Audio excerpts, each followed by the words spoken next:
Quarterback projections are already moving markers in the NFC South, but production, projection, and price don't always tell the same story. So let's break it down. This is Football is Money. I'm your host, they call me Boss, and let the show begin.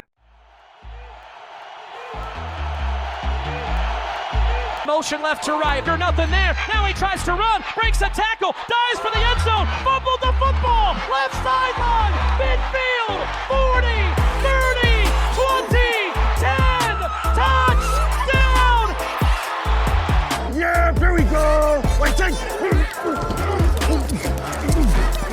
Throws back of the end zone. There's C.D. Lamb.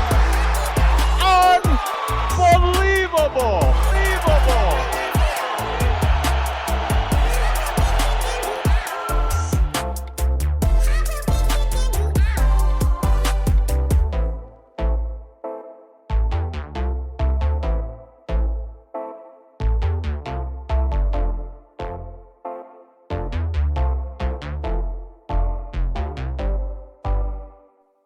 We're back. You're listening to Football is Money on footballismoney.com. Here's your host. They call me Boss. There might not be a division in the NFC where projection matters more than the NFC South, because in this division, nobody is fully trusted yet. No dominant season, no established hierarchy, no clear long-term answer at the quarterback position. And when your focus is capitalizing on this information, uncertainty is what creates the prices. Some of these quarterbacks are being projected to take the next step. Some are being projected to hold their jobs, and some are still trying to prove that they belong. Who actually looks stable? Who carries real risk? And where the numbers might be telling a different story. Understanding projection is the difference between chasing upside and finding value. But before we talk about 2026, let's talk about 2025, because projection always starts with past production. And in the NFC South, production was spread out. No dominant season, no clear separator, just a group of quarterbacks still trying to establish their roles. At the top, you got Baker Mayfield. Nearly 3,700 passing yards, only 26 touchdowns. But that was the most total production in this division. Not explosive, but steady. Then you got Bryce Young. Over 3,000 passing yards, 23 touchdowns, clear growth, still developing, but trending forward. New Orleans, they rotated quarterbacks. Spencer Rattler opened the season. Then Tyler Shuck stepped in later in the season and delivered some efficient performances, high completion percentage, strong passer rating, but the situation still feels unsettled. Atlanta split time too. Michael Penix showed that he can play the position, although he had limited games, but he had good ball protection.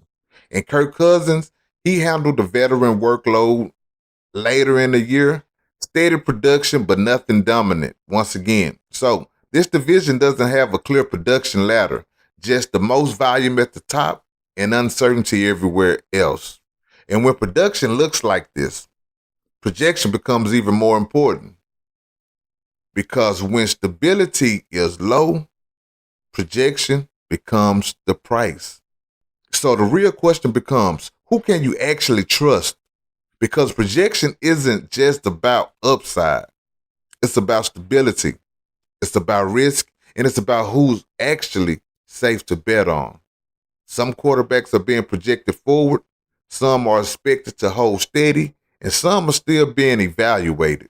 And when projection becomes uncertainty, ranking starts to separate. So let's see how this division really stacks up. So I'm going to bring my man APJ back up on the screen to rank the NFC South quarterbacks based on their projection. Let's go, bruh. Going to the South.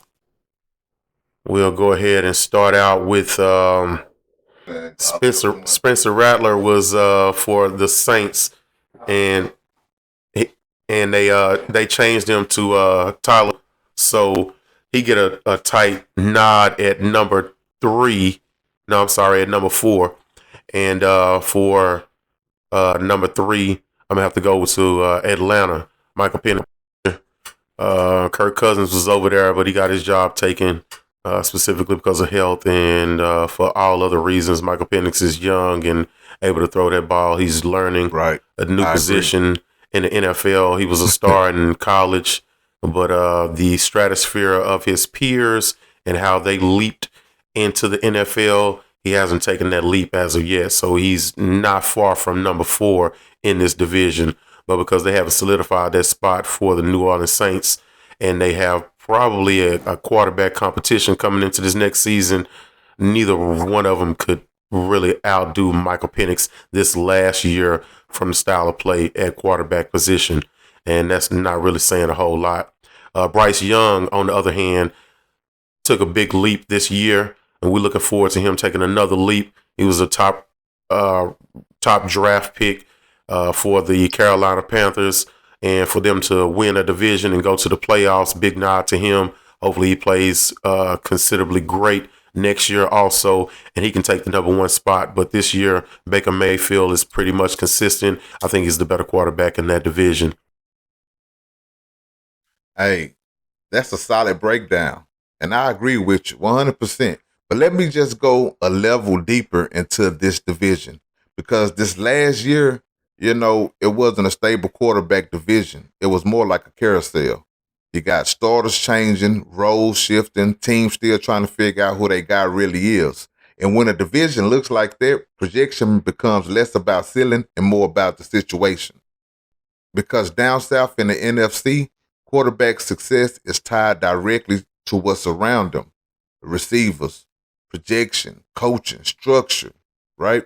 And when you break the division down from that standpoint, there's really only one quarterback who feels secure. So here's how I see the NFC South stacking up. Number 4, we got Tyler Shuck in New Orleans. And this isn't about his talent. I think he is a talented quarterback. It's more about the environment. And they're not ready right now. Right now, the Saints have the least stable offensive structure in this division. Skill players still developing, offensive identity still evolving, and not a lot of proven production around the quarterback position. That makes projection difficult, because even if the quarterback plays well, the situation can limit the number. So heading into next season, Tyler Shuck comes in at number 4. Number 3, Michael Penix Jr. This spot comes down to opportunity, because the job looked like it's going to be his. Kirk Cousins handled the veteran workload early, but Atlanta appears to be moving towards a transition. Penix, he showed flashes. He protected the football. He made some solid throws, but the sample size was too small. And until we see a full season, projection stays cautious. So Penix lands at number 3, although he have better weapons than the number 4 spot, and potentially the number 2 spot, which is Bryce Young.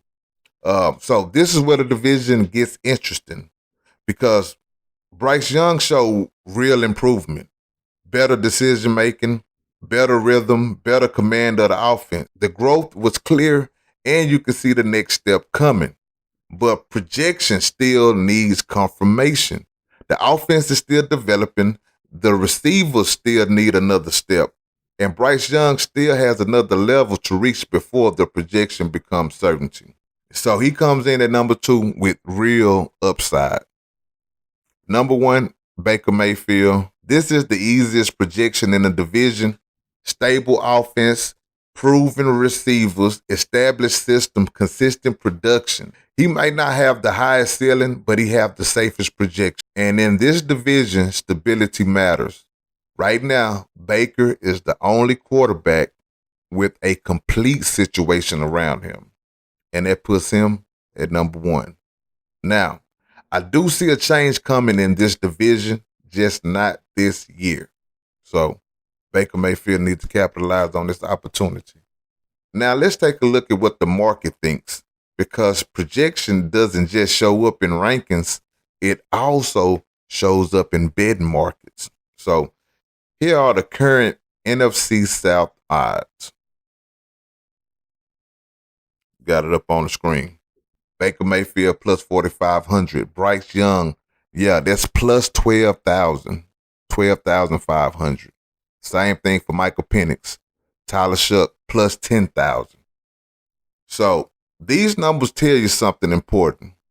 The market sees stability with Baker, but it sees uncertainty everywhere else. And yeah, so if you put $100 on Michael Penix winning the MVP next year, that's $12,500 you can win. That lets you know how much of a long shot that is, But hey, if you got it, do it. Never know. Nah, man, I wouldn't advise you to put your money on that guy. Not for the MVP. Obviously, right? Because it's like 30 other quarterbacks better than him. All right. Let's keep it going.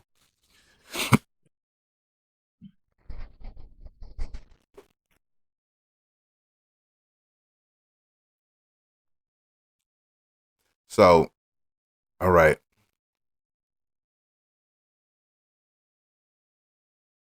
Oh, it's a lot of news popping out. This is the time where all the moves are starting to happen too, man. So stay tuned in. We're gonna be getting to that. We're gonna be breaking down some of these these trades and these signings and releasings. I know a lot's been going on, but we have to stay focused on what we're doing right now. All right. We'll update everything else later. Right now, quarterbacks, we're going through the whole NFL, and we are now on the NFC South. But we got plenty of time in this offseason, and we will make sure that you have everything that you need to know before kickoff comes. All right. It's just, I can't report everything that happened every minute of every day. You know what I'm saying? So I got to find what I want to put out to you. The information I want you to have, and stick with it. It's a lot of preparation that go into these shows. I'm not just getting out here, cutting the mic on and just talking about quarterbacks in these divisions. You know what I'm saying? It's a lot of thought and preparation, time, consideration, and all that stuff that came about when we creating these shows, man. But anyway, let's go ahead and close out this NFC South. All right. So like we said, Baker Mayfield is the most stable projection in this division. 3,700 yards, 26 touchdowns, the most proven production in the South. Not flashy, but predictable. And predictable quarterbacks tend to hold value. Bryce Young might be the biggest growth projection. Just over 3,000 yards, 23 touchdowns, clear improvement, and the next step is already being priced into expectations. New Orleans is still difficult to project. Tyler Shuck showed efficiency and limited action, but the offense around him still needs to establish their identity. And Atlanta might be the one uncertain projection in the division. Penix showed flashes, but the sample size is still too small. And that's what makes this division different. It isn't tiered, it's uncertain. And quarterbacks are priced on stability, growth, and opportunity. And when projection becomes uncertainty, that's where value usually appears. So the real question in this division isn't who's the best quarterback. It's which quarterback is being priced correctly. Because production tells you what happened. Projection tells you what we expect next. And value shows up somewhere in the middle when the two don't match. So this is what I need from you. Looking at the NFC South now, what concerns you the most and why? Is it instability at quarterback? Is it uncertain roles, small sample sizes, or projections that might be getting pushed too high? Because in this division, the NFC South, uncertainty is where projection gets tested. So I want to hear your take. Looking at the NFC South, what concerns you and why? And remember, the more that you are locked in, the more chances you have to win. $100 cash every month, all off season. We just did the winner for last month, and we're working on this month, March. We are in March. So if you want a shot at this money, make sure you are subscribed to the channel. Make sure you join the email list at footballismoney.com and stay locked in. That's it. I'm your host. They call me Boss. This is Football is Money. Hug life.